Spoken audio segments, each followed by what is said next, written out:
Мына қорқақтар туралы тағы да бір өте көп болшы. Қорқақтар жайлы сабақ 3 күн берілген маған жыбайт етіп 18 сағатты мен сендерге қалай түсіндіріп оны сен тыңдамайсың ғой бәрін айтып отырсам. Күнмен қорқақтар как делают? Вообще вот это еркектер не істейді? Әйелді бастан бір бәле деп жүрген еркектер ше, по идее, олар анау маска киіп жүреді. Маскісінде мен күнмін дегенді көрсетіп жүреді, мен күнмін деп ше. Бірақ әйел бұны біледі уже, что ол ай екен. Әйел біліп тұр, әйел ол психолог сенің маскаңды біледі ғой. Бірақ сен өзің білмейсің де, сен ойлап жүрсің, мен күнмін деп мәз болып жүрсің да. Негізі по идее мына қорқақтар өздерін біледі әлсіз жерден. Білесіңдер сендер өздерін әлсіз жерден. Сосын мынау соны біліп қоймасын деп сендер оны абьюзит етесіңдер, ұрасыңдар, ақшалай қысасыңдар, еркіндігін қысасыңдар. Сендер мына әйелді жан-жағынан қысасыңдар.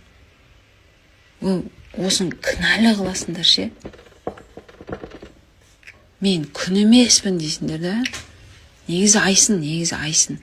Бірақ ай екенме шыда дейсің ғой, сен ше бұл жерде. Сен бірақ өзің ойлап тұрсың, мен күнмін деп. Нағыз батыр ше, мыналар батыр ше, күндер ше. Әйелдерін вообще қыспайды, мен сендерге айтайын. Беріп қойған еркіндікті. До того батырды өзіне уверен да, маған ақшаны да береді, билікті де береді, энергия да береді, еркіндікті де бере алады.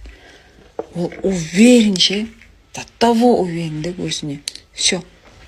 Сен солай істеп көрші, сен қорқасың, сен өйткені әйелге соның бәрін берсен, ол сенімен 1 секундта 1 минутта тұрмайды да, кетіп қалады.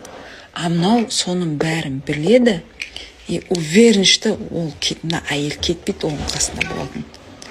Ол неге байланысты? Ол опять миға байланысты. Мына сызыққа емес, миға байланысты, миға. Отношения, қалай құра алады, қалай еркіндік бере алады, қалай защищать ете алады да. Ол сен мынандайсың деп оны никогда унижать етпейді. Ананың тірлігі унижение ғой, потому что ол өтірік батырлығын жоғалтқысы келмейді да, маскамен жүрші.